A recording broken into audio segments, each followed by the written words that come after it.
Hello friends, welcome back my channel Ved Prakash. Friends, यदि आप हमारे चैनल में पहली बार आए हैं तो सब्सक्राइब करना और बेल आइकन को दबाना ना भूलें। फ्रेंड्स, आज मैं एमएस एक्सेल चैप्टर के बारे में बताने जा रहा हूं। ये मेरा लेसन 1 है एमएस एक्सेल का। एमएस एक्सेल का लेसन 2 मैं नेक्स्ट वीडियो में, लेसन 3, इसी तरह से मैं आपको एक्सेल के बारे में नेक्स्ट वीडियो में बताते रहूँगा। सबसे पहले फ्रेंड्स, जब मैं एक्सेल चैप्टर में आता हूँ तो यहाँ देखिए बहुत सारे कॉलम दिखाई देते हैं। A B C D E F, ये सारे कॉलम हैं और 1 2 3 रो, और ये छोटे छोटे बॉक्स दे रहे हैं जिसको हम लोग सेल कहते हैं। फ्रेंड्स, आपको क्या पता है एमएस एक्सेल चैप्टर में कितने रो और कितने कॉलम हैं? तो देखिए, अभी हम एक्सेल में अभी माउस यहाँ पर क्लिक किए हैं तो आपको दिखा रहा है ये किस कॉलम में किस रो में। तो ये हमारा सी कॉलम और 3 रो में है। इसे एड्रेस, इस एरिया पर जगह पे आइएगा तो यहाँ पर नेम बॉक्स है, यानी आपको एड्रेस बताता है कि आपका सेल किस जगह पर है। ये अभी हम C3 में, अभी माउस को मैंने यहाँ क्लिक किया, अब इसका एड्रेस क्या हो गया F5। इसका एड्रेस बार में देखिएगा तो F5 इंडिकेट कर रहा है।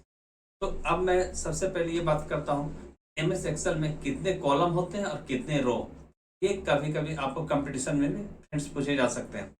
तो देखिए, आप यहाँ पर जैसे कीबोर्ड का कंट्रोल और राइट एरो दबाते हैं तो आप कॉलम का सबसे इंड लास्ट पॉइंट पे आ जाते हैं। लास्ट इंड पॉइंट का नाम है XFD, यानी यहाँ पर लगभग लगभग 16,384 कॉलम है। इसी प्रकार से अगर कॉलम का पहला एक कॉलम के पास आना चाहते हैं तो कंट्रोल और लेफ्ट एरो पर क्लिक कीजिए। जैसे लेफ्ट एरो पर क्लिक करते हैं तो हम फर्स्ट कॉलम, एक कॉलम पे आ जाते हैं।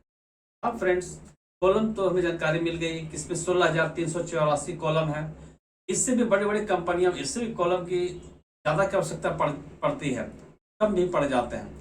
और अब रो की बात करते हैं तो सबसे नीचे अभी नंबर 1 कॉलम रो 1 है, लेकिन सबसे लास्ट रो क्या है, कितना नंबर पे है, इसे जानने के लिए आप control page up down button को दबाएं। जैसे हम कंट्रोल पेज डाउन बटन को दबाते हैं तो सबसे नीचे हमारा रो आ जाता है जिसमें 10,48,576 रो है।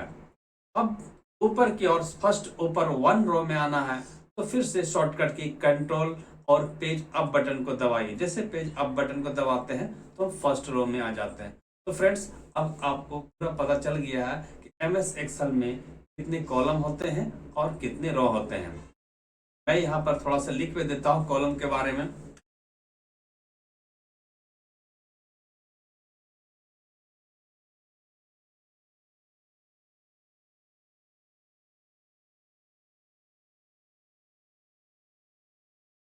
सोलह हजार 384 कॉलम, रो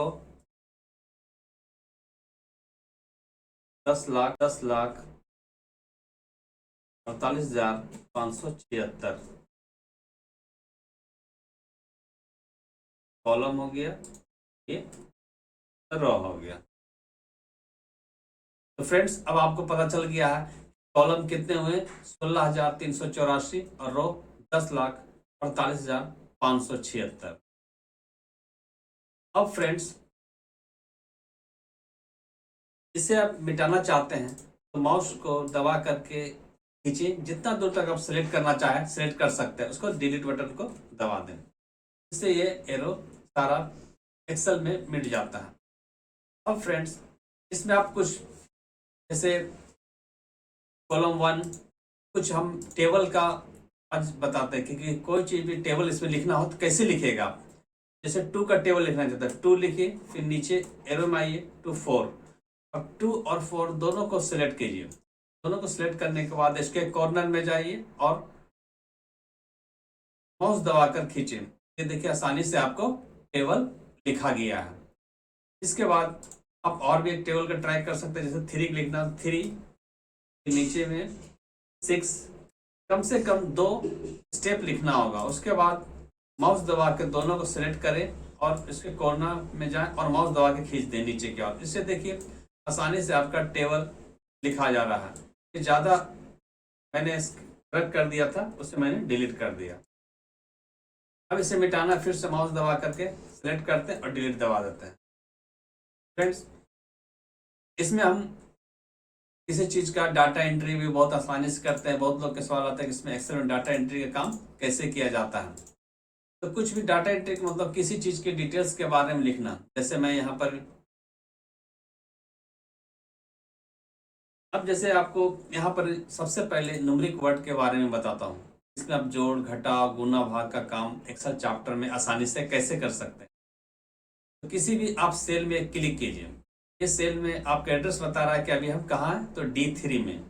तो D3 सेल में आप कुछ ऐड करते हैं। सबसे पहले कुछ भी ऐड करना हो तो इक्वल टू देना पहले ज़रूरी होता है। उसके बाद 5 +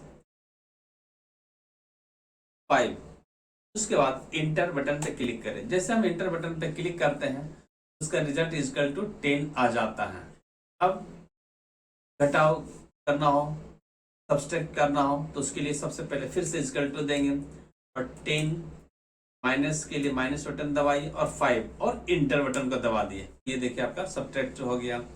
अब आता है मल्टीप्लाई, गुना कैसे किया जाता है। पहले इक्वल टू 5 इंटू, इसमें गुना के चिन्ह के लिए आप स्टार बटन का प्रयोग करें। तो 5 × 3 4, जैसे हम इंटर दबाते हैं तो 20 आ जाता है। ये आपका हो गया। अब डिवाइड अगर देना चाहते हैं तो फिर से पहले इक्वल टू 10, डिवाइड के लिए ऑब्लिक बटन का प्रयोग करें और 5 और इंटर दबाएं तो देखिए आपका 2 आ गया। इस तरह से आसानी से हम लोग जोड़, घटाव, गुना, भाग कर सकते हैं। फिर से इसको माउस दबा कर सेलेक्ट करते हैं और अब हम डिलीट कर देते हैं।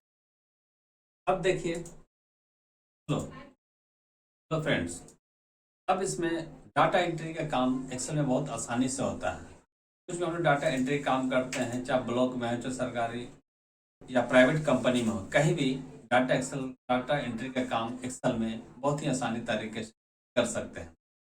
फ्रेंड्स, डाटा एंट्री करने के लिए कुछ भी हम लोग जैसे पहले लिखते हैं सीरियल नंबर के साथ नंबर। उसके बाद हम लोग नाम लेते हैं, लिखते हैं नेम। उसके बाद डिटेल्स लिखना तो फादर नेम, फादर नेम। तो जैसे हमने फादर नेम को लिखा, इस कॉलम का साइज काफ़ी छोटा है जिसके कारण FC कॉलम मैंने जो लिखा था उसका डिटेल्स आधा से ज़्यादा D कॉलम में आ गया है। तो जब भी इस तरह की प्रॉब्लम आए तो फ्रेंड आप माउस को कहीं भी किनारे क्लिक कर दें। उसके बाद फिर से C और D कॉलम के बीच रो को दबा करके खींचें। इससे आपका C का कॉलम बड़ा हो जाता है। आगे फादर्स नेम के बाद एड्रेस,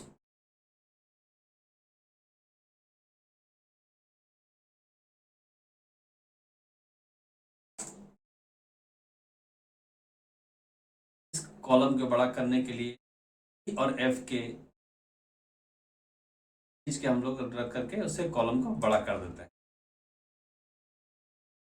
अब सीरियल नंबर फ्रेंड, जैसे 10 या 20 आदमी के बारे में डाटा एंट्री करना हो तो सीरियल को कैसे लिखते हैं। पहले कॉलम में 1 लिखें, 1 के बाद नीचे रो में आए और 2 लिखें। इस तरह से 1 और 2 सीरियल नंबर मैंने लिख दिया। अब 1 और 2 सीरियल नंबर तो कैसे 3 4 किया जाए, तो माउस दबा के 1 और 2 रो को पहले सेलेक्ट कर लेते हैं। उसके बाद इसके कॉर्नर में जाकर के माउस दबा के खींचते हैं। जितना आपको रो की आवश्यकता हो उतना माउस दबा करके खींचते। जैसे मैंने 10 पीपल का डाटा एंट्री करना है तो मैंने 10 तक ड्रैग किया। अब देखिए आसानी से, कितने आसानी से 1 2 लिखने के बाद सेलेक्ट करके तो 10 तक ले आए। अब नाम के रो को कॉलम को बड़ा करते हैं तो माउस दबा के BSC कॉलम को मैंने बड़ा कर दिया। जैसे मैंने किसी का नाम लिख दिया, तो नाम को मैं यहाँ, इसके बाद फादर नेम में इस तरह से कुछ भी आप टाइप कर दीजिए।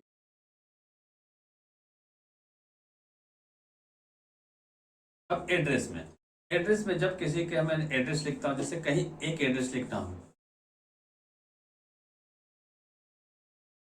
रांची, और सारे व्यक्तियों का एड्रेस रांची ही है, तो एक रो में मैंने रांची क्लिक कर दिया और पे माउस क्लिक करके सिलेक्ट करते हैं, उसको कॉर्नर में जाकर माउस दबा के खींचते हैं। इससे क्या होता है, आसानी से सारे रो में रांची आ जाता है। इसलिए कोई भी चीज, एक ही चीज को हर कॉलम में या रो में लिखना हो, उसी ऑप्शन को सेलेक्ट करके माउस दबा के खींचने से सेम ऑप्शन सारे रो में आ जाते हैं। मोबाइल नंबर भी कुछ भी हम यहाँ पर डाल देते हैं।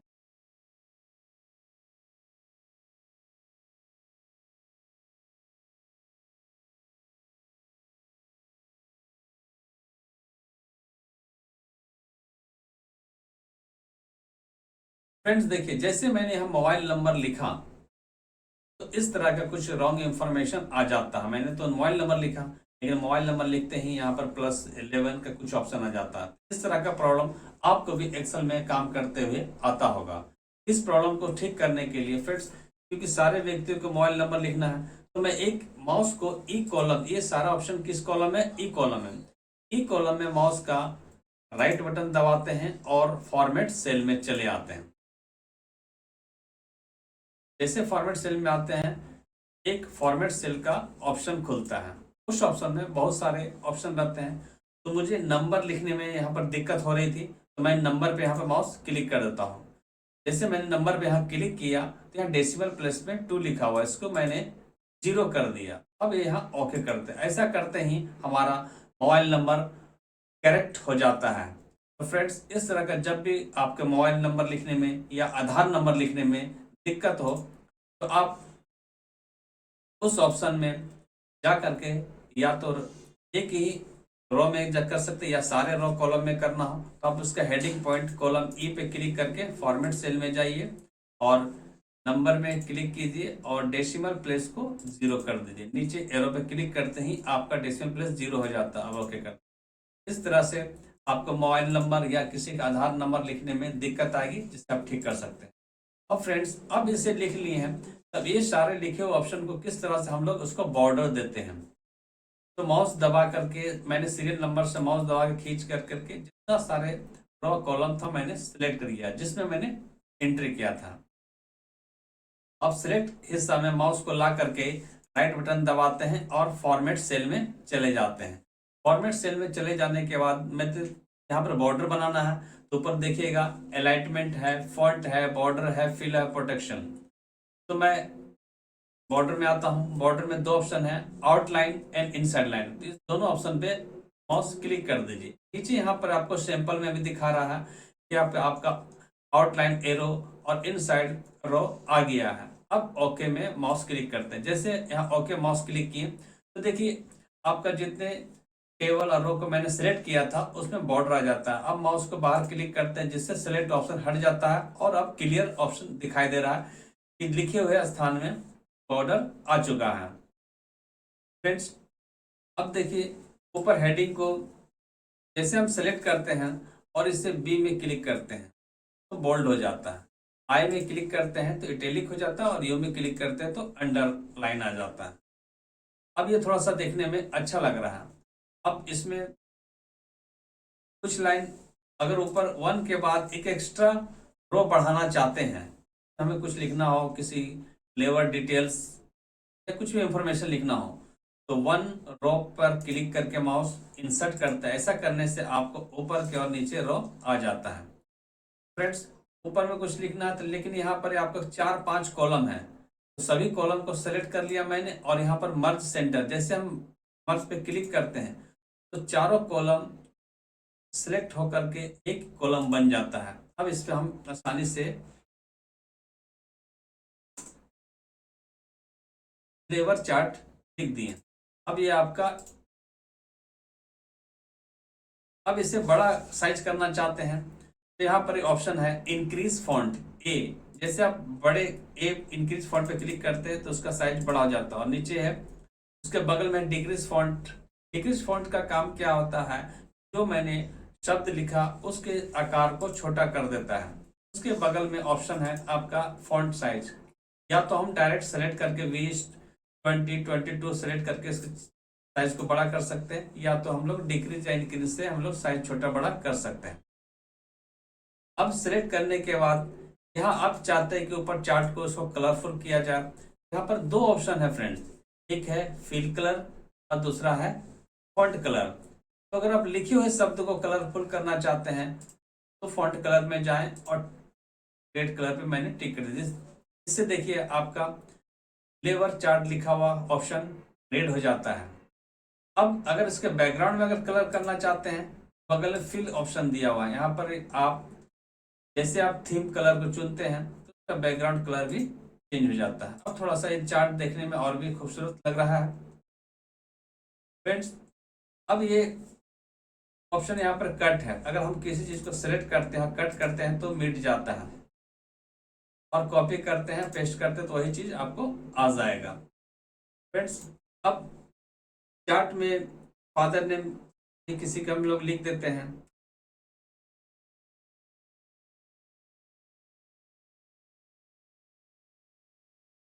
अभी फिलहाल एक ही चीज सब में कर देते हैं। इस तरह से आसानी से हम लोग फादर नेम को एक ही कॉपी पेस्ट कर सकते हैं।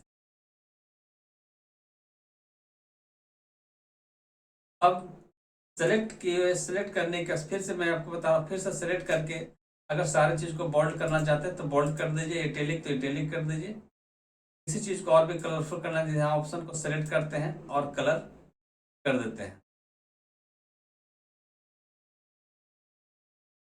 अब देखिए फ्रेंड्स, सीरियल नंबर में 1 2 3 4 जो है आपका सीरियल नंबर आपका राइट साइड दिखाई दे रहा है, जबकि हम चाहते हैं कि ये कॉलम के बीचों बीच आ जाए। इस ऑप्शन को करने के लिए अगर आप सारे कॉलम के लिखे हुए शब्दों को सेंटर करना चाहते हैं तो आप ए से लेकर के ई कॉलम तक सेलेक्ट कर लीजिए। अब यहाँ पर एक ऑप्शन है सेंटर राइट लेफ्ट, मुझे सेंटर करना है तो सेंटर मैंने जैसे क्लिक किया तो सारे लिखे हुए शब्द उस कॉलम में वो सेंटर में आ जाता है। इससे देखने में और भी चार्ट अच्छा लगने लग जाता है। और उसी के ठीक ऊपर में आइएगा तो लिखा हुआ है मिडिल अलाइनमेंट, इससे क्लिक करने से क्या होता है, ये भी शब्द आपका मिडिल अलाइनमेंट में सेट हो जाता है फ्रेंड्स। फिर से आपको सिलेक्ट करके राइट बटन के ऑप्शन को पूर्ण रूप से क्लियर करता हूँ। फॉर्मेट सेल में जैसे जाते हैं तो आपको मैंने तो टेबल बॉर्डर बताया था, बॉर्डर के पहले एक आता है अलाइनमेंट। अलाइनमेंट में क्या होता है, जो मैंने शब्द लिखे हैं उसे लिखे शब्द को कितना डिग्री एंगल में उसको घुमाना चाहते हैं। जैसे मैंने अलाइनमेंट कर दिया 30 डिग्री में, 30 डिग्री में करने के बाद ओके जैसे कीजिएगा तो सारे शब्द जो है 30 डिग्री के एंगल में घूम जाता है। अब पहले जैसा करना चाहते हैं तो आप कंट्रोल जेड करके अंडू करके वापस पहले जैसा हम ला सकते हैं। फिर से देखिए राइट बटन में फॉर्मेट सेल में ये आपका अलाइनमेंट बताए थे। अलाइनमेंट के बाद है फॉन्ट। फॉन्ट में क्या है कि आप यहाँ उसके साइज, फॉन्ट का स्टाइल, सब ऑप्शन को चेंज कर, जैसे मैंने फॉन्ट का स्टाइल बोल्ड लिया और साइज आपका 16, इसको मैंने ओके क्लिक कर दिया। जो भी लिखे हुए शब्द थे आपका 16 साइज में बड़ा हो गया और साइज भी, आकार भी कॉलम में नहीं हट रहा। अगर सारे देखिए कुछ ऑप्शन हाइड हो गए, छिप गए हैं, तो डी और ई कॉलम को मैं फिर से बड़ा कर देता हूँ। और अब देखिए एक यहाँ पर एक ऑप्शन और आ गया है कि मैंने जो मोबाइल नंबर लिखे थे वहां पर ही मोबाइल नंबर के जगह पर हैश का ऑप्शन आ रहा है, हैश का।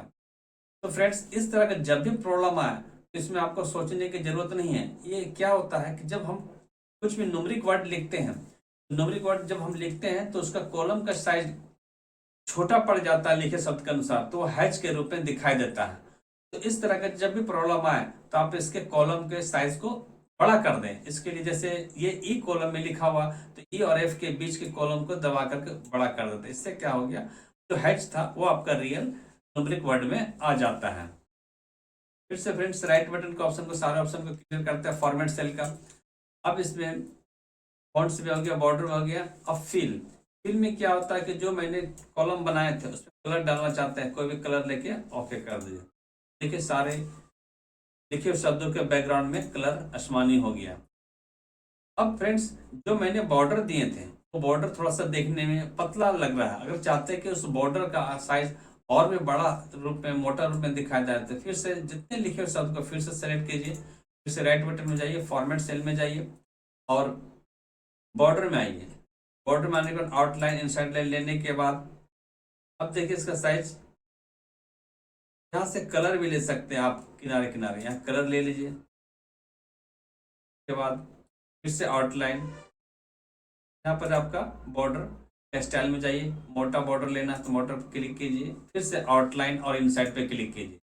और अगर कलरफुल करना चाहते हैं बॉर्डर तो पहले कलर पे क्लिक कीजिए और उसके बाद फिर से आउटलाइन और इनसाइड पे क्लिक कर दीजिए और ओके कर दीजिए। तो देखिए चारों तरफ इसका जो बॉर्डर है रेड कलर का बॉर्डर आ जाता है। फ्रेंड्स, ये आपका हो गया डाटा एंट्री का, मैंने एक छोटा सा नमूना दिखाया है। फ्रेंड्स, इसी तरह का वीडियो मैं आपको आने वाले नेक्स्ट एक्सेल लेसन 2 में बताऊंगा। फ्रेंड्स, आप हमारे चैनल पे बने रहें, इसी तरह का आपका नॉलेज भरा आपका वीडियो बनाते रहूँगा। ये था एक्सेल चैप्टर का लेसन 1 मेरे द्वारा बताए गए। अब मैं लेसन 2, 3 इसी तरह का वीडियो बताते रहूँगा और इसीलिए कह रहा हूँ फ्रेंड्स कि आप हमारे चैनल को सब्सक्राइब करना ना भूलें, ताकि आने वाला समय फिर से नेक्स्ट वीडियो एक्सेल का आपको देखने को मिलेगा। थैंक यू, धन्यवाद।